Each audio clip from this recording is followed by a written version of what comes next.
Good evening, newbies, and welcome to Nonprofits Empowering Worlds podcast. We are joined today by nonprofit leader Sandra Washington. She is the founder of C.H.L.M.S Medi-Helpz Foundation. She is not only a founder, but she is an author as well as a patient advocate and consultant. So we're going to find out more about her in this episode, this 9th episode of Nonprofits Empowering Worlds. I am your host, Bridgett Scarborough. I am a nonprofit strategist, and Nonprofits Empowering Worlds is also part of a larger initiative called the Female Solution Global Broadcast Network. And we would like to give you a warm welcome from the Female Solution.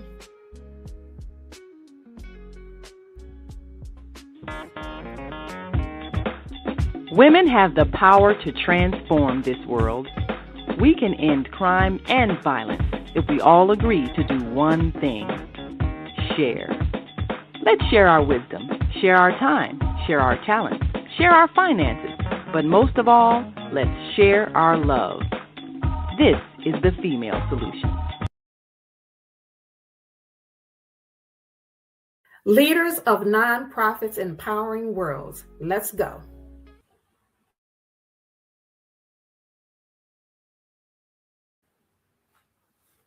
Leaders of Nonprofits Empowering Worlds, let's go. But the vision that God gave me, I felt that it was time for me to step out and work on the vision that God gave me. We need look no further. We have a unique voice. We have a unique talent pool.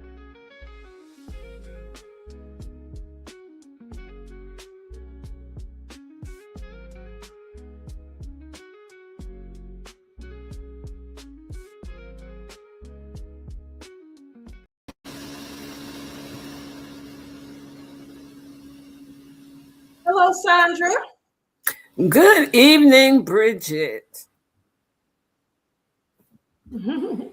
How are you doing? It's good to see you again. Yeah, I am doing good, busy as ever, but I'm doing relatively well. Okay,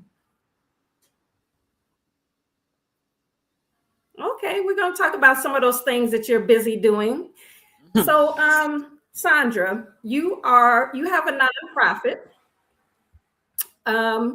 called C.H.L.M.S Medi-Helpz Foundation. I'm going to bring up your mission statement so you can tell us a little bit about C.H.L.M.S Medi-Helpz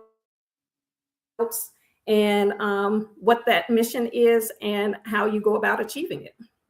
Give me okay, that's great.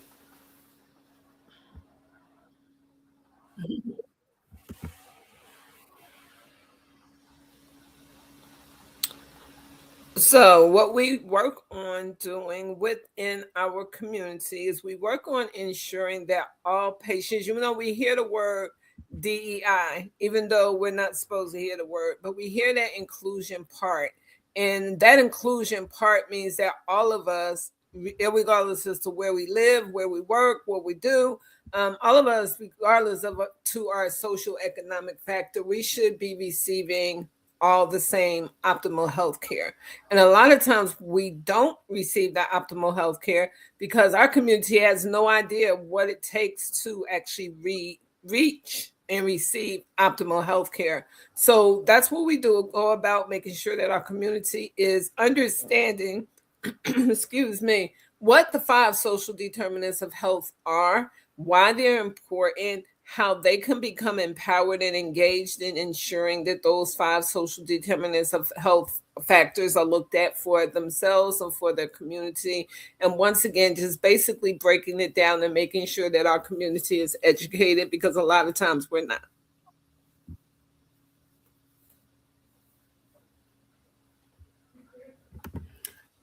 So what are some of the things that you do to achieve this mission? And I sense a little bit of an accent. Where are you from originally? I'm originally from New Jersey, so I lived in New Jersey until I was in my 40s, and then I moved to Chicago. So I still do have, and Okay. it's funny because when I'm in New Jersey, they're like, "You're not from New Jersey," and when I'm in Chicago, they're like, "Okay, well, where are you really from?" Because we hear that in your voice. So I'm a New Jersey girl. I'm born Yeah. and raised in New Jersey, and I moved to Chicago, like I said, when I was in my 40s. And I moved to Chicago because my son had to have open heart surgery, and his dad lived here. So it was decided that we would move here so that he could get the health care that he needed. Okay. So you started the nonprofit C.H.L.M.S Medi-Helpz Foundation here in Chicago, but you actually your service area is all over the nation, correct? Because you Correct. do so many things virtual. Yeah. Correct. And You well, have a go ahead. Go ahead. the reason why it's actually divided, where we're actually on a national basis, and we will pretty soon be going, we're in a little bit of the global space as well, because I've actually added a consultant to our team who actually lives in Pakistan. So, and I'm actually Oh, on wow. some information on a group that actually is out of Africa. So I have a little bit of global touch. That global touch is scheduled to grow in the coming years. But I did it like that because C.H.L.M.S Medi-Helpz is about functioning. It's about focusing on our community. And when I say our community, a lot of times people just look at it and say, okay, well, you're talking about Black people. Yes, I'm talking about Black people, but I'm also a woman, and I'm also over the age of 50. So when it comes down to my community, all three of them are my community. So that's what I'm focused on. And we don't Absolutely. just live in Chicago, we live across the country, and every geographic area has a different focus. So we don't take over those areas, but we go in and we collaborate with those areas. Okay. And when you say we, you mean your board, your consultants, your overall team? Correct. Our overall team. We do a lot of work also with, and we've been blessed to work with a number of nonprofit organizations that have actually given us help and have allowed us to get the volunteer help that's needed to continue our mission. So even with them, we are actually able to, work across the board. So was there a particular experience that you had that made you decide to go into this type of work? Well, the experience, I mean, when you look at my experience as being a Black person, a Black woman at that, having sisters, I lost two of my sisters. One I lost to gaslighting. She was gaslit out of her life. And the other one I lost pretty much the same thing. It was a gaslighting situation, but it was one where, she was going to the doctor, and she was going to the wrong doctor that she should not have been going to. But both of those cases were cases that involved gaslighting.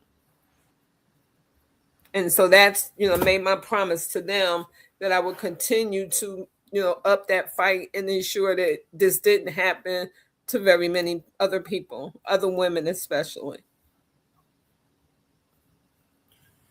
Can you explain a little bit more about gaslighting for our audience in case they don't necessarily understand what that means in terms of healthcare and in the context of the healthcare institutions? Well, gaslighting has a lot to do with you showing up as a woman, you as a Black person, expecting to get, your body more than anyone else, your body. But yet when you go and you present with symptoms or signs, a lot of times, if you're not educated a lot, especially if you're not educated a lot of times, what happens is that you're forced into receiving care that you shouldn't be receiving because this is how the doctor feels. And a lot of times the doctor could be wrong, but they're not going to, say, hey, you know what, it's my bad. I'm gonna listen to you. And so they do things that they shouldn't be doing with our bodies, and we're gaslit out of our lives. Or we're gaslit. Recently, I was actually told about it. I was actually recently speaking to someone who she went to the doctor and said, something's wrong. And he was like, oh, ain't nothing wrong with you, and tried to play it off. But yet when she went to have tests, he called her and said, yeah, you know what? You're right. Something is wrong. So had she not been educated and continued to fight for what she knew was right, chances are she wouldn't be here. Yeah, and we see that commonly among particularly Black women, and statistics support that, especially in Illinois. There is well-documented cases where women have gone into the doctor and expressed a certain level of pain, or they requested a particular type of care and they were denied and told that they were not able to receive it, or they what they stated was going on was not going on, and was proceeded to try to be convinced to get some type of other procedure that they didn't want. So yeah, this is something that's common, and I learned a lot of this from some of your shows that you've had on Facebook called The Patient Experience. So a lot of so for our audience, Sandra has a show where she interviews healthcare professionals as well as patients, where they share their experiences in dealing with the healthcare profession. And it's been very educational, but also mind-blowing in some instances, where I have learned of some experiences that people have gone through with their healthcare providers. So I wasn't even aware of how much this type of service was needed until really I met you and started working with you.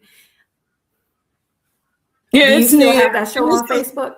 I do have a show, and what I'm not going to say interesting. Sadly, what's happening and what has happened over the years is that our community is the last to know of services such as patient advocates. They don't know about the advocacy field. I have no idea what it is. They know, but when I talk to them, they need it, but they have never heard of it before.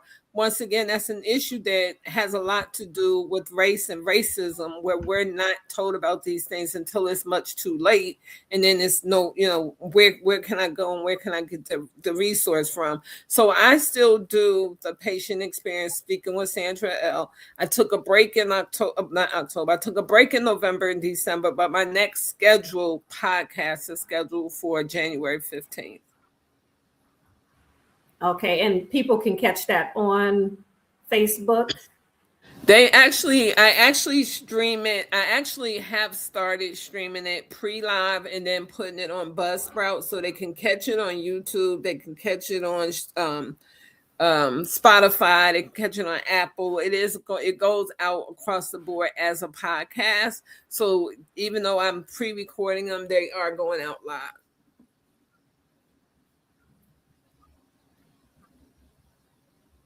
Okay. Now, does it still stream on the patient voice Facebook group that you have? Does it still stream live on there? It streams on the patient voice as well. Well, it actually streams on the patient voice, but I actually had to move away from using the patient voice so much. I'm going back into start using it, but I had to move away from it so much. I had to move away from it because my time got literally what I wasn't. I'm not going to say what I wasn't expecting, but literally at the end of last year and into this year, what occurred was we got a massive amount of work that needed to be done and people that needed to be reached. And so our business line picked up our business line picked up. So there was some stuff that I had to decide, okay, well, what do I want to do and what do I need to do and how I'm going to do this? So we actually had to come to that. And when I say we, I mean myself as well as my board members, as well as my husband, who's another big part of what we do, both on our for-profit side and our non-for-profit side. But we had to make some decisions. So the patient's voice got pushed back a little bit, but I am starting now to actually rebroadcast off of the patient's voice.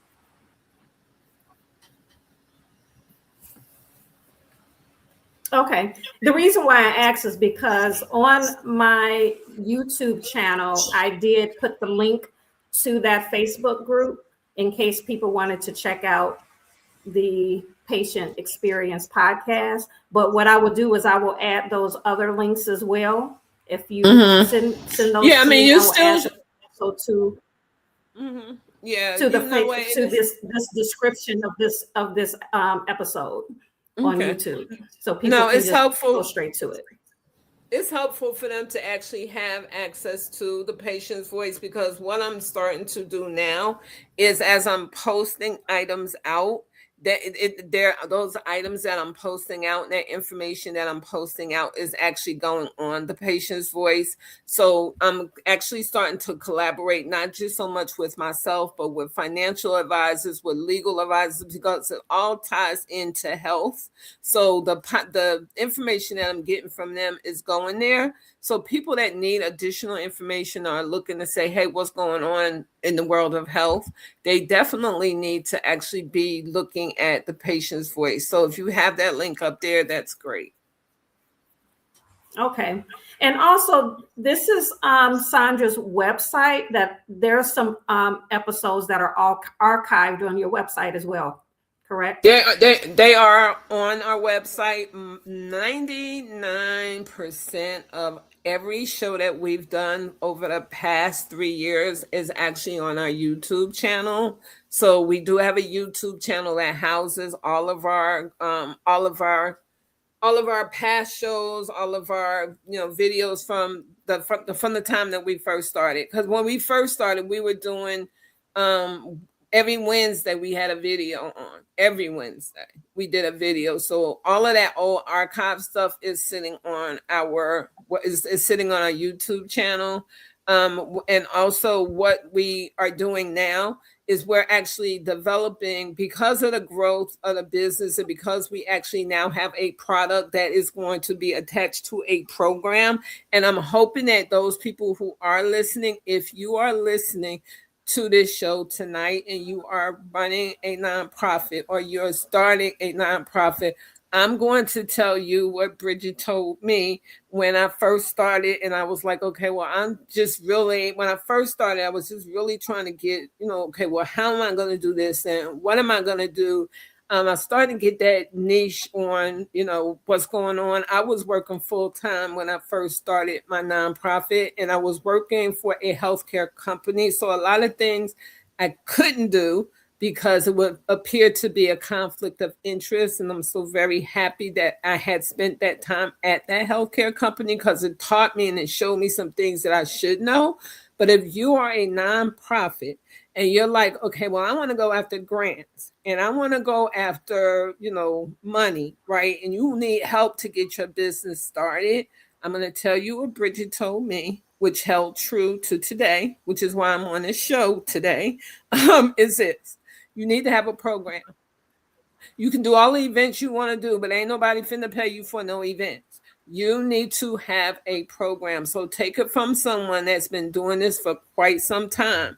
You need to have a program. If you want to get grants, you cannot go to your grant. You can, because we were able to, because we had some connections. We were actually able to get some grants, get some micro grants. But this is the thing. You need to have a program. So that means you need to be, okay, what's the person walking away from? What are they walking away with? They have to have something that they're walking away with. What can you show us? The other thing is, what are your numbers? Like, how many people are you actually, servicing in this area? And what are they saying? Like, what are you doing with them? those are important things for you as a newbie. I mean, we've aged out because we actually are 3 now, but you need to actually have a program. You're going to either give a certificate, you're going to get, something out of what they're getting, other than, okay, I started this nonprofit and I have absolutely nothing to go off of. I don't have no numbers to show you. I don't have anything to show you. I actually am just doing this, and I think you should give me some money. It's not going to work.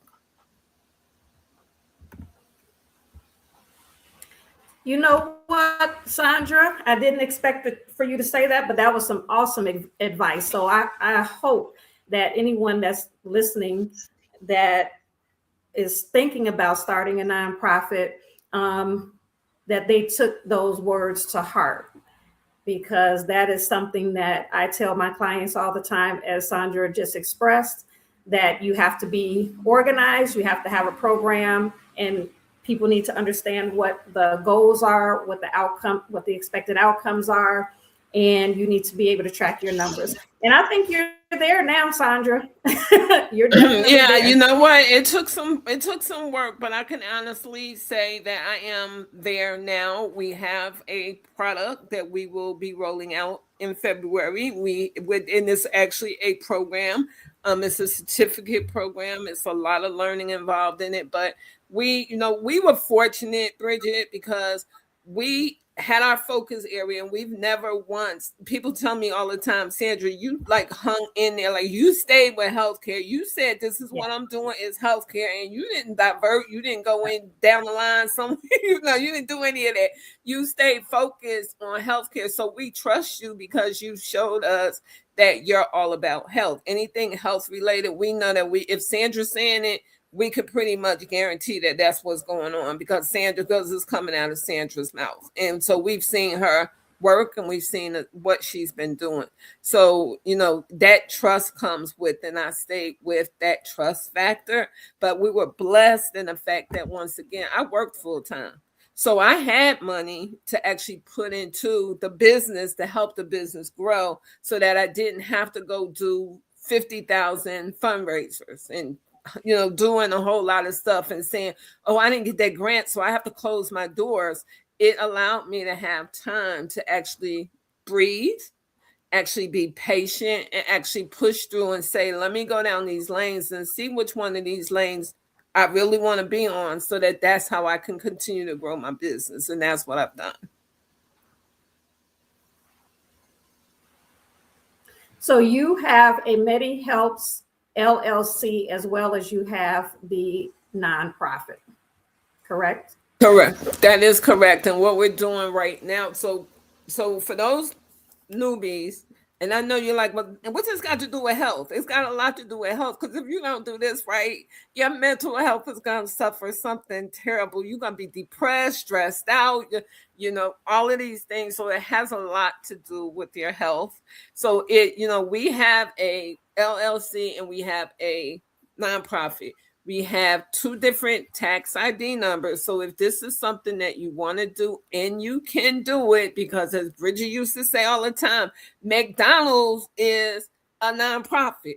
And most people, when I tell them that, they were like, really? Like, so it's like information like that you need to know as a newbie and as a nonprofit, that you can do both. But you need to make sure that you have 2 different tax ID numbers. There's 2 different routes you need to go down. It's 2 different tax ID numbers. What we didn't know, but what we found out later, was that when we wouldn't have been able to do it anyway, because the product that we haven't launched it yet. We'll be launching it in February. But we're at the point now where we actually are switching over and becoming a social enterprise. Okay. I want to backtrack just a little bit. Mm-hmm. So, C.H.L.M.S Medi-Helpz Foundation. C.H.L.M.S is actually an acronym. Correct. Can you tell us a little bit about what that acronym stands for? Most certainly. The C is for Christopher. Christopher was my paternal grandmother. Actually, she was my maternal grandmother, Christopher. H is for Henrietta. Henrietta is my paternal grandmother. The L, both of them, Christopher Louise and Henrietta Louise, that's what the L stands for. The M was my mother-in-law, who we lost 2-3 years ago, but without her, I wouldn't have the educated and encouraging husband that I now have and have had for 30 years. And then the S is for Sandra. So that's what C.H.L.M.S stands for, and that's what C.H.L.M.S means. And it's a guide that I use to stand on, because all three of them had some type of marginalization category attached to their names, but I use them and I stand on them, and the work that I do means so much to me because I know whose shoulders I'm standing on, and so I stand proudly on them, and I lead with the dedication that they would lead with. So starting a nonprofit is actually a way that you can leave a legacy from a family legacy. So there's been a few clients that I've had who has named either their nonprofit or a program within their nonprofit after an ancestor of theirs, their mother, their auntie, their grandmother, or several people, as you have done. So it really is a way to keep a person's legacy alive. Well, this is a thing, right? At some point in time, you have to look at your life and say, when I pass from here, which we all know we have to do, at some point in time, we're going to leave this earthly world, right? What will people know about me? So if you're working for a corporation and you've been for that corporation 30, 40 years, what's going to go on your obituary is she was an employee of XYZ company for 30, 40 years. But if you step out and you stand out and you do the work as an entrepreneur or business owner, however you want to put it, and you actually have your name and your footprint put on this earth when you pass from this world, versus someone saying, hey, this was an employee of, they can say, this woman did some great work. Here is all the things they can do. Here are all the things that they did do while they were here on earth. One of my favorite quotes is, service is the rent we pay. And so that guides me, but it should also guide everyone else who actually is considering doing nonprofit work. Is a business first and foremost, but what is your legacy? Like, when you pass from this world, do you have a legacy, or is your legacy going to be hidden within a corporation that you worked for? Which one is it going to be? And I decided that I wanted to have a legacy that I could leave behind. So when people said my name, they also said it with grace and with mercy, and said what the work was that I did while I was here. Absolutely. I couldn't have said it better myself. Sandra, we're going to take a brief commercial break. And then when we come back, I want to talk a little bit about who you are as a person. Why? Because we know that you've had some personal experiences that led you to want to do this work, but you're also qualified to do this work. It's partly passion, but it's partly the fact that you have a background that allows you to be qualified to actually do this type of work. So we're going to talk about that when we come back, and we will take a brief commercial break.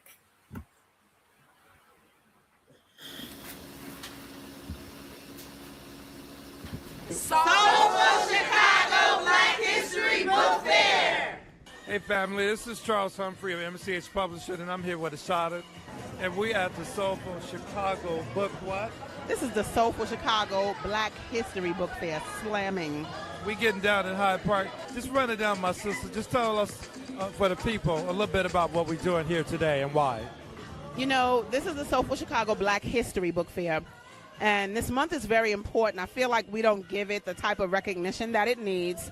But beyond that, I do all things literary. And we have so many ancestors that have taken a tradition of writing and done great things. Well, we have those of us that are carrying on that tradition and nobody knows about them until now. So the Soulful Chicago Black History Book Fair is allowing us to tell our stories according to ourselves for our own benefit. And it's just beautiful. I mean, she could have been here today if you wasn't here, but if you were, it's been amazing. People came in consistently, children, and we have children's authors, we have nonfiction authors, we have fiction authors. This is really good. And it's about taking our own power in our own hands and doing what we do on the literary tip, though. All right. I got to work, but I can't help it. Everything going to school. Now I just about bring my African shit like this. Bring it back.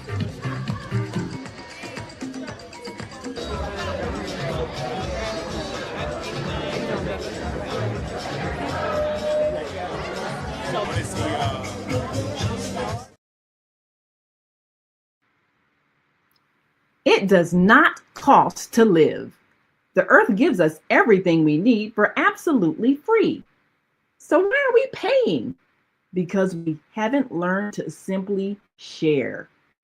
With service, you can get everything you need without spending any money, and you'll live life abundantly. Service, sharing Earth's resources, voluntarily implementing creative exchange. Start living the good life now. Go to www.theserviceonline.org.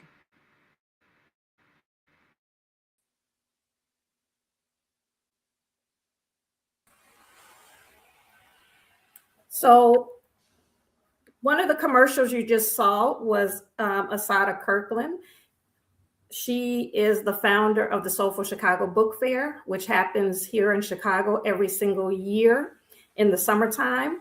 However, this year, and she's done this before, she's going to have a special Soulful Chicago Book Fair during Black History Month. So please save that date, February 15th. I will be bringing you more information in terms of the actual location and time. However, for right now, I just want everybody in the Chicagoland area to put that on your calendar. Plan to bring your children, your nieces, your nephews to the Soulful Chicago Black History Book Fair, February 15th. And it will be in Bronzeville this year, the Bronzeville community. And you may even see Sandra there. We'll talk about that later. Okay, so Sandra, before we went to commercial break, I was explaining to our audience that you have a background in advocacy, in health advocacy. Can you tell us a little bit about your background in health advocacy? What makes you qualified to do this? Yeah. I've worked in healthcare for 35 years. I've done everything from being a clerk to being a contract administrator. The last 11 years that I spent in corporate America, I was actually a care coordinator, which means that, and this is another part of the reason why I started the nonprofit side of what I'm doing, is I served time as a care coordinator. So I was out at the door, knocking on doors, getting people to enroll in what they call Obamacare, which is technically not the correct name for it. It's the Affordable Care Act. So I was getting the opportunity to learn and to see, hey, it's not just us that's getting these benefits, it's other people as well. But it was us that just really didn't understand, okay, how we could do what we could do and how we could actually take advantage of the healthcare services that were available to us. So yeah, I'm fully vested in the healthcare industry. I've spent a number of years being a board certified patient advocate. And I was like, you know what? I don't need the board certification title. I need to be an independent professional patient advocate. So that's when I became an independent professional patient advocate.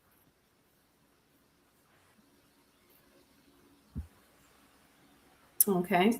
And you also went to school for this as well, correct? I did. I graduated. Am I correct in that? I did. I graduated with my undergrad in liberal arts from DePaul, and then I went to Northwestern University and I graduated with my master's in public policy administration from Northwestern University.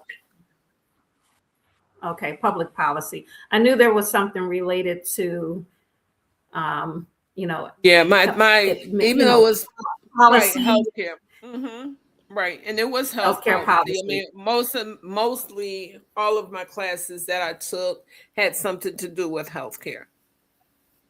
Right. Okay. And you also are an author. I am. But actually, before we get into that, you mentioned something earlier about the social determinants of health, and that's actually within your mission statement. Yes. So I wanted to, just in case our audience is unfamiliar with the social determinants of health, why don't we talk a little bit about that, if you can explain? So our economic stability is 100% based on what are our economics? What does our economy in our community, what does it look like? Where we strong at, where we weak at, where are those gaps, and how can we fit those gaps? The educational access, once again, is tied actually directly into a product that we'll talk about a little bit later, which will be launching in February 2026. Our healthcare quality is actually not just going to the doctor, but if you're going to the doctor and you're going to the doctor and they're not giving you the best healthcare that they should be giving you, what's going to make you actually what's going to make you do anything? What's going to make you be compliant? What's going to make you take that medicine home and take it? Like, what's going to be that aha moment where you're going to be like, okay, well, this doctor really does know what he or she is talking about if the quality of healthcare you're getting is not the best that you can. And the educational access has to do also with the health access. Once again, you got Dr. Jones and Dr. Smith. The difference between a professional independent advocate and an advocate that works for a hospital is that independent advocate, we can tell you everything from A to Z in reference to who is the best for you.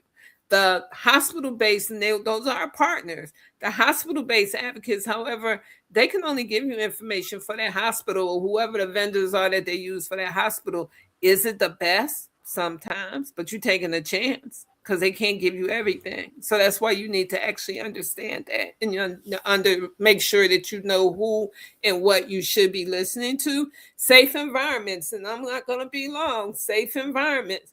How many of us live in areas where it's pollution or it's a factory around us or it's some kind of gas blowing off in the air? We see it all the time on TV. And it's your environment that you're in that actually impacts your lungs. It impacts the way you live. It impacts everything of your mind, your brain. All of this is partly due to the environment that a lot of us are growing into and living in and living among. So that environment is something that very often people skip over, but it's important to know what a safe environment is. And that's why you see so many people, especially in Chicago, where the factories are out protesting. We don't want this and we don't want that, because they realize that it's a public health issue. And then that community support. Of course, we need to have our community supporting us. So those are the social determinants of health factors that we deal with. Okay, and so you have a lot of events like conferences, and we're going to talk about some things that you have coming up a little later. But you do conferences, and you also, like we explained, you have your show called The Patient Experience, where you interview healthcare professionals as well as patients that have had certain experiences. But the underlying guide as to your activities and what you talk about is the social determinants of health. We try to tie everything back to those elements. Right. It kind of serves as a pillar for what you do. Exactly. And we break it down to the community at a 6th grade level. So a lot of times I just spoke to someone, a doctor today, that was asking me about the product that we're getting ready to develop. And he was like, well, the problem with these programs when they build them out is that they don't build them out to reach us. And I was like, exactly. That's why I took the onus to actually make sure that what we developed and what I designed was actually something that our community could benefit from. It's not by coincidence that programs are put together that they know we're not going to understand, that they're using high school, college, PhD, MD, they're using that language. There's a reason why it's done like that. Only I took the time to break it down so that even the most minute person will be able to understand what it is that's going on with their health. Absolutely. What was your first book? My first book was it was a healthcare journal. It's a planner. It's a journal. It's an infinity journal, meaning it has no date to it. So what happened with that personal health journal and planner was that I actually wrote that right after recovering from COVID. And it's because I kept waking up and I kept hearing all these stories about all of these people dying from COVID. And I was like, but they didn't die from COVID. They actually died from a family health something in their family health story that was never told to them, because at a point in time, we didn't write anything down. So I'm like, so I'm going to develop this journal so that we will have a place where we can write stuff down. So once again, it's an infinity journal, and it's a journal that should stay with all of your most important papers, because it has everything that you need to, or someone needs to know about you. It has everything in there. And I've seen you sell this journal at the Soulful Chicago Book Fair that we were just talking about. I did, and that's how you and I actually met, through Asada Kirkland, when she actually had when she had the metaverse, and we were out in the metaverse, and that was when the pandemic was happening, and nothing was, nobody was going out anywhere. And so that gave me some additional time to write it. And I do want to say something really quickly before we do, before time goes and I'm not able to say it. I thank Asada very, very much. One, for having the vision and the courage to have the metaverse, but two, because she would constantly tell us, you have to do something in order to get out there. Like, you need to be able to build on this book is good, but let's go to great and let's do great. Like, think of how you can make yourself great. So as I continue to grow and I continue to go and I continue to do these great things, it's because in the back of my mind, I hear her saying, okay, well, this is good, but now let's do great. And so that encouragement came from her. And so for that, I'm forever thankful. Absolutely. I mean, what you have done in the short period of time that I've known you, because I think this was the only book that you had when I first met you. It was. And now you're about to drop your fourth one. Well, actually, it's 5. I've actually written 5 books in the course of 2 years, I believe. Yeah. So I actually have 5 books. Okay. So don't you have one coming out? No, I don't have one coming out yet. I am going to do another one, but I don't have one coming out yet. I did I dropped the 5th book, and then I was like, you know what? It's time for me to get this platform done. So I decided to actually work on the platform. Now, now that we have the platform done, I more than likely will put another book together, but it definitely won't be out this year, or more than likely will be out in 2027. Okay, well, I didn't do my proper research because I only have 4. So whatever one I missed out, still allow you to talk about that. Let's go to this one. Your Voice, Your Tool. So My Voice, My Tool that's my last book that I wrote. And this actually takes you through the process of me being an advocate, going through the 30 days that I went through being an advocate and being a patient myself, and how I had to continuously stress to them look, I know you're trying to help me, but there's some things that's going on that y'all are really not paying attention to that you really need to pay attention to. So it's actually a guide to let patients know, and not just when I say patients, I don't want people to think, hey, she's just talking about patients. I'm talking about patients, caregivers, the community, for things that you need to know. This is an excellent, excellent book because it takes you through, not only does it take you through my 30 days, but it helps you see how to unravel when you're in a hospital and going through settings. It helps you unravel how to do that to where you're getting the best healthcare outcomes and you're receiving the best healthcare outcomes. This is a must guide. At the end of the Your Voice, Your Tool book, I give an outline of things that you should, documents that you should have, everyone should have, and should have it in a place where should something happen to you, they can get it because they'll know where it is. So it's definitely a guide that is definitely a book that I highly recommend that if you don't have it, you go and purchase it. What I will say is this: we have asked people, you can get our books on Amazon, but Amazon takes a portion of the money from the books that you sell. We sell our books as our books are actually our fundraiser. So when we sell books, it goes back into the community. So our books are our fundraisers, and that's how we raise money. So we ask people, hey, if you want to buy a book, can you please go to our website and buy that book? Right now, the website for our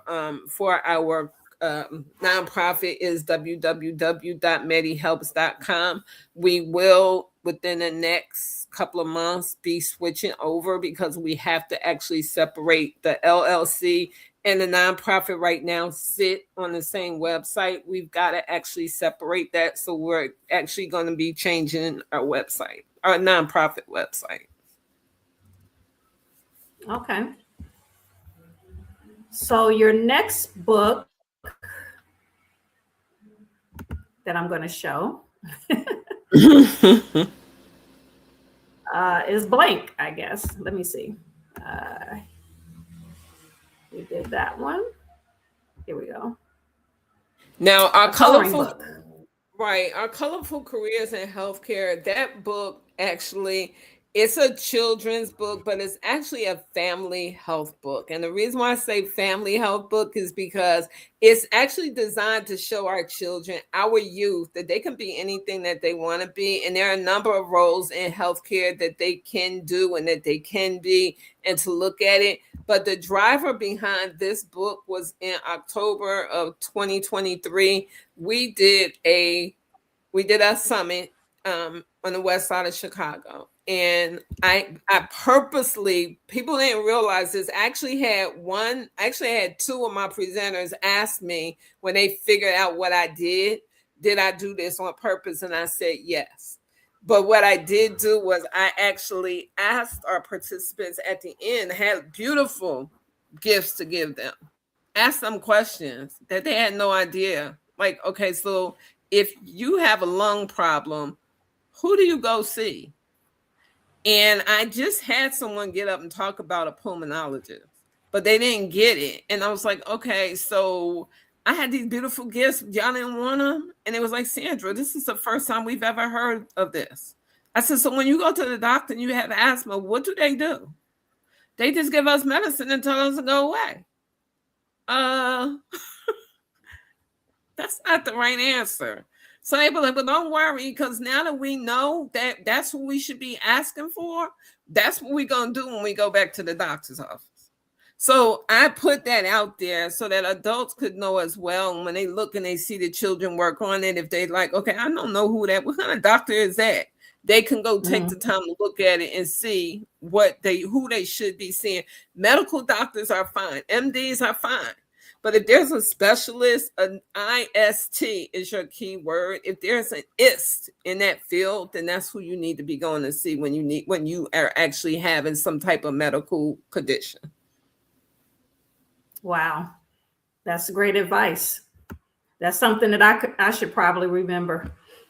I just recently went to the doctor and I didn't really feel like I was serviced properly.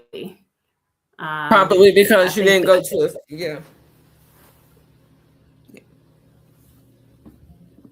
Yeah. And it was actually the same the case that we all the same scenario that we always hear. I was telling the doctor what I thought was happening, or what not what I thought was happening, what was happening.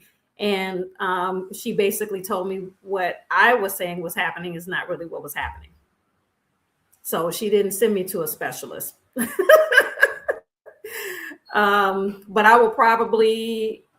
I probably should have gone to one.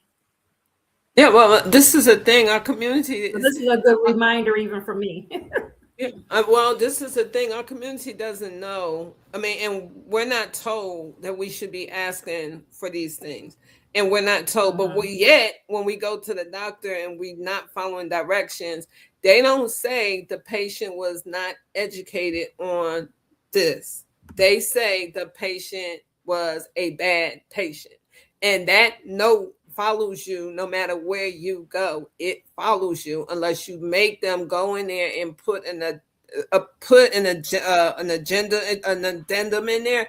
That note follows you wherever you go. So imagine trying to go see another doctor, and you get to that other doctor and you feel some kind of way about what that other doctor is doing and how that other doctor is treating you. A lot of times it's because of information that was ill-advised, that was put in your record that you did not know was following you, that follows you forever if you don't do something about it.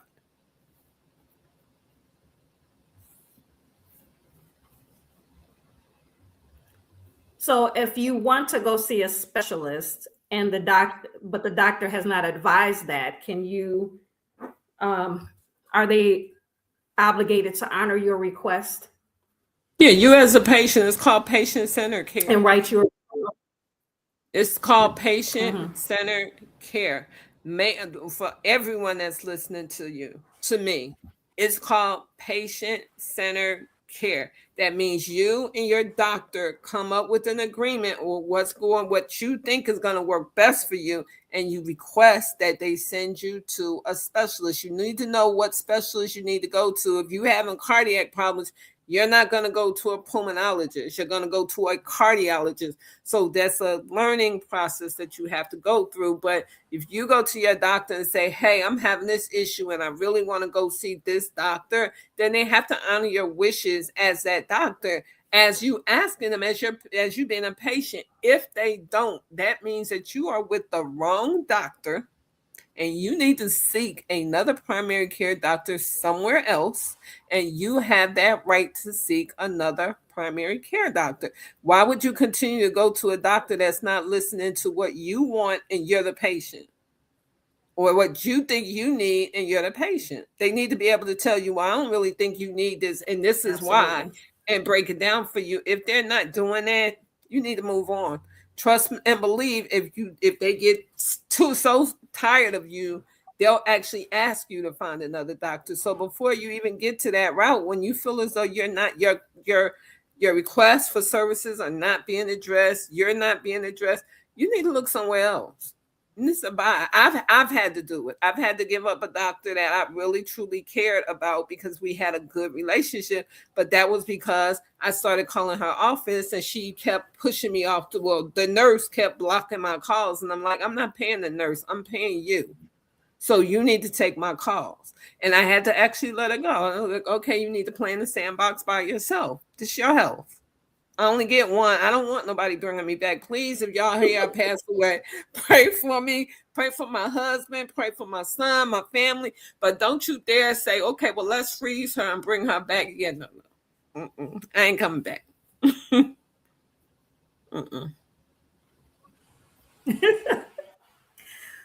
Well, time is running out, and I want to get this next. I want you to explain this last book that I have. I know that I must be missing one, but here is the last book that I do have. Right. And so The Woman of the Waiting Room is an anthology, and I am actually one of the writers in the anthology. The title of my chapter is called The Secret. and it talks about my story as being a young girl who was molested by her step grandfather. And it talks about how, we as parents, we need to ask questions. As adults, we need to ask our kids questions. So please don't say that child is bad.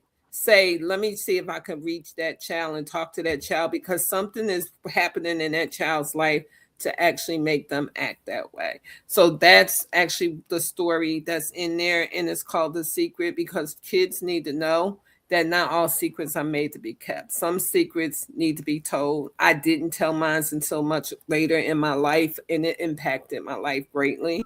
But that's what the story is in that book. Wow, thank you for sharing that, Sandra. I didn't expect you to say that. So this is an anthology. I'm gonna have to pick this one up. I wasn't even aware of this particular book. And there is one that is missing that I didn't share.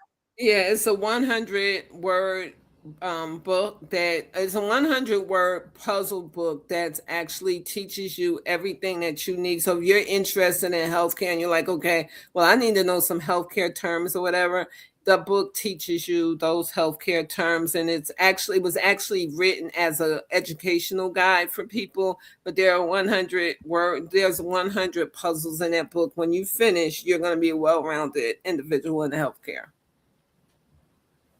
I do remember that book now that you mention it. See, you do so much, Sandra, I can't keep up. I really can't. You're like super woman. I do remember that book. I need to write a similar book for nonprofits, terms that, that are related to nonprofits and the nonprofit industry, because I definitely think people get confused, and sometimes terms that are used in our common language, when you start writing grants or you start reading notices of funding opportunities and things like that, the words that they're using, even though they're using words that you might use in your common everyday language, it means something different to the funder, or it means something different in the world of nonprofit. So and acronyms, we love acronyms in the nonprofit industry as well. So people need to know what those acronyms mean. So it inspired me. I need to do something very similar to that. And so people can pick up those books on your website. I'm going to drop that website again so that everyone can see where they can get any of those books.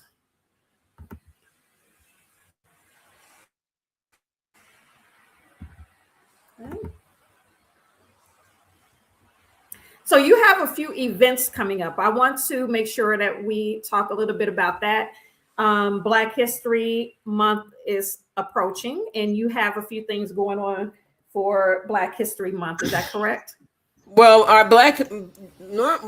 in the past, this is our third year doing our Black History Month event, and our Black History Month event this year is being done with NECA Hall of Mother is Supreme. So on February 21st from 8 a.m. Central Time to 6 p.m. Central Time, we're doing an all-day virtual experience. We have 5 or 6 different panels. We have like 5 or not gonna say, I think it's 5 or 6 different panels. We've broken them up into panels with excellent senior subject matter expert covering a ton of covering a ton of literature that we as a community need to know. This is our 100th year commemoration of Black History Week / month. So we are, and for the past 3 years, we've covered it under health.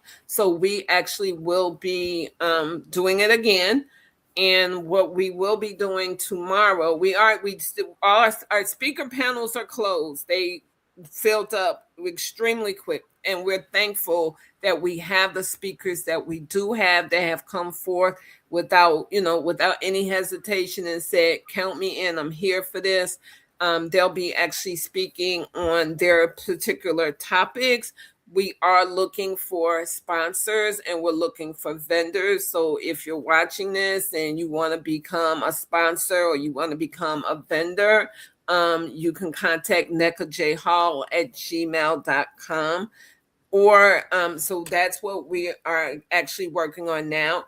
Our tickets for this event will be going live on Eventbrite tomorrow. So today is January 8th, tomorrow, January 9th, the tickets to attend the event will be going live on Eventbrite. You'll see the tickets, you'll see the speakers, you'll be able to see that this is, in fact, a world-class opportunity for us to come together so that our ancestors are up in heaven or, wherever they are. They're like, thank you so much for doing for us what we couldn't do because we had no access to a social media tool.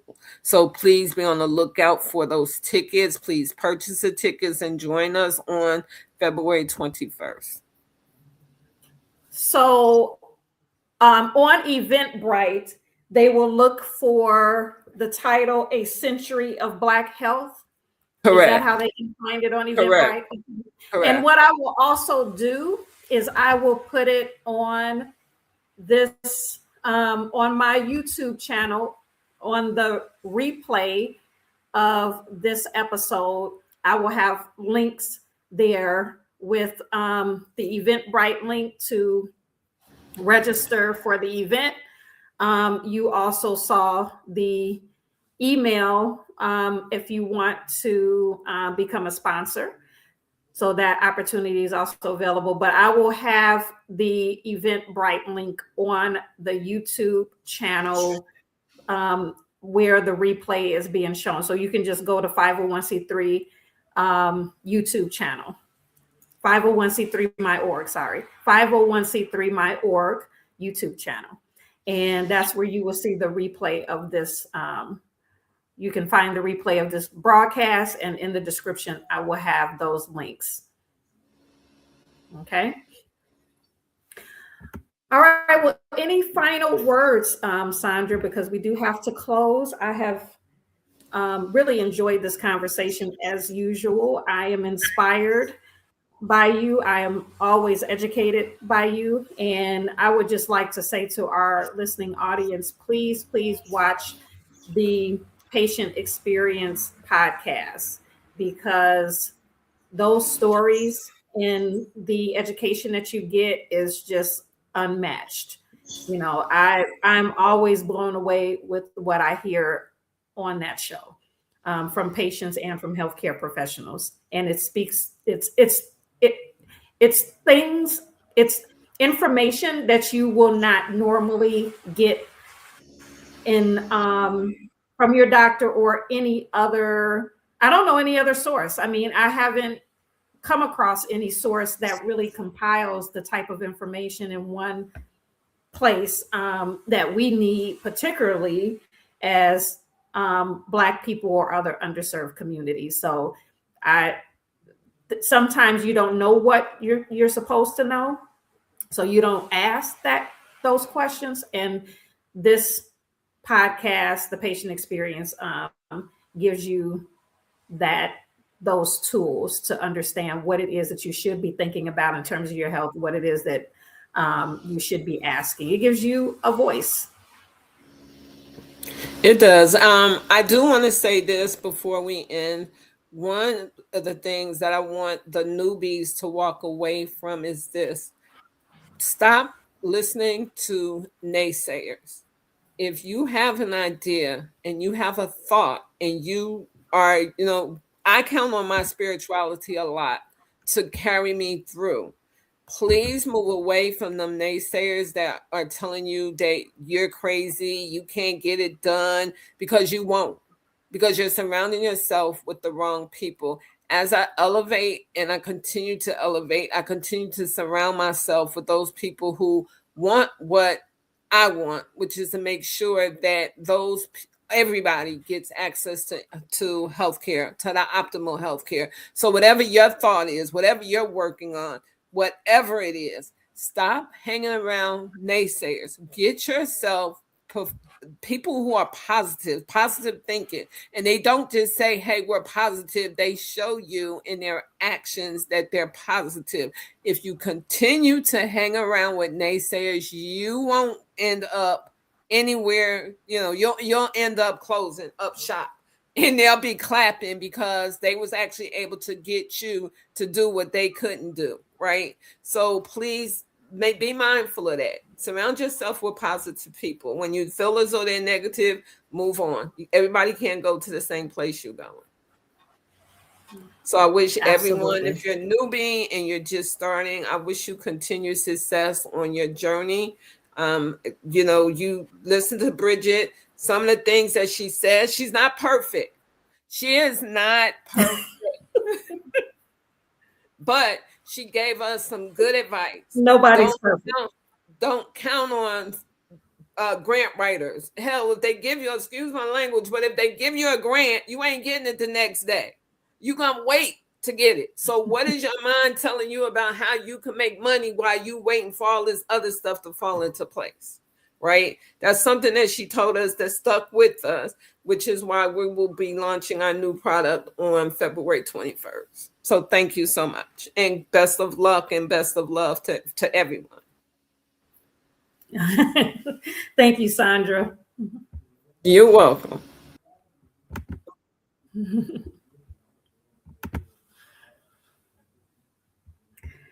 So as we close out, before I go to the closing remarks from the Female Solution, I just wanted to let you know that I also have a Facebook group called Leaders of the New. And of course, NEW stands for Nonprofits Empowering Worlds. So you can go to Facebook and just do a search for Leaders of the New and join the group. It's a small population right now, but I would love to see it grow. And the purpose of the group is for us to collaborate with one another. New leaders, as well as leaders that have been doing this work for a while, collaborating, sharing tips, sharing strategies, sharing events, giving updates on funding opportunities. The possibilities are endless, but it's a group of like-minded folks that are either in the nonprofit industry or they are just starting out. And lots of collaboration have come about from that group in the past. So let's keep it moving. Let's keep it growing.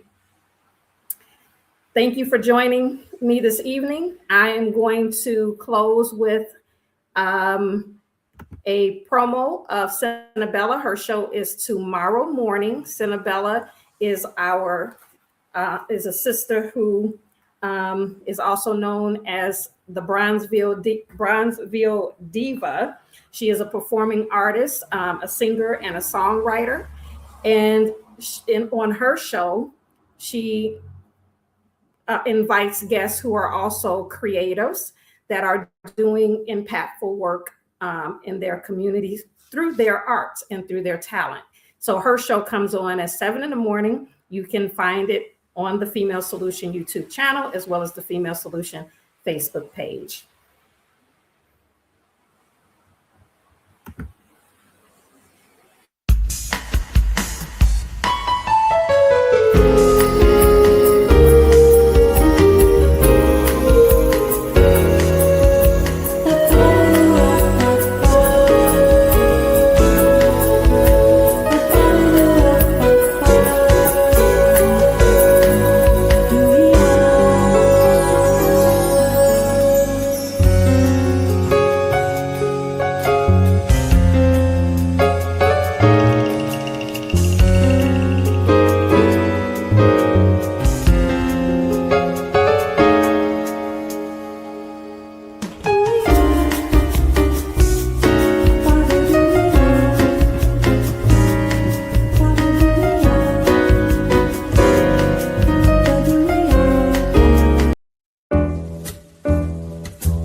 come to the end of our show today. If you missed any broadcasts, go to our website for the audio and video archives at www.thefemalesolution.com. On behalf of our team of radio hosts, I'd like to thank all of you who participated in today's discussions. And to our global family joining us from all around the world, we say thank you. To our family in China, xie xie. India, dhanyavad. Japan, arigato. Korea, kamsamnida. Russia, spasiba. Germany, danke. Poland, dziękuję. France, merci. Spain, gracias. Italy, grazie. Egypt, shukran. Ghana, madasi. Nigeria, eshe. South Africa, Ngiyabonga. Senegal, Jaref. Kenya, Asante. Israel, Toda. Pakistan, Shukriya. Afghanistan, Tashakur. Saudi Arabia and Palestine, Shukran. Assalamu alaikum wa rahmatullahi wa barakatuhu. Thank you, and may peace be upon you and the mercy of God and God's blessings.